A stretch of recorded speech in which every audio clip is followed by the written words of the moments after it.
I think I messed up. I thought birds just built nests, but then I met the bowerbird. This feathered Casanova doesn't just build a nest, he constructs a bower, a fancy structure to woo the ladies. The male bowerbird spends hours gathering colorful objects like berries, shells, and even bottle caps. He meticulously arranges them around his bower, creating a stunning display of avian artistry.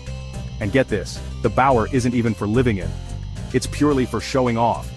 The female inspects the bower and decides if it's worthy of her attention. If she's impressed, romance is in the air. Talk about putting in the effort. So, next time you see a bowerbird, remember, you're looking at nature's ultimate architect. Pretty cool, right? Hit that like button if you're as amazed by bowerbirds as I am.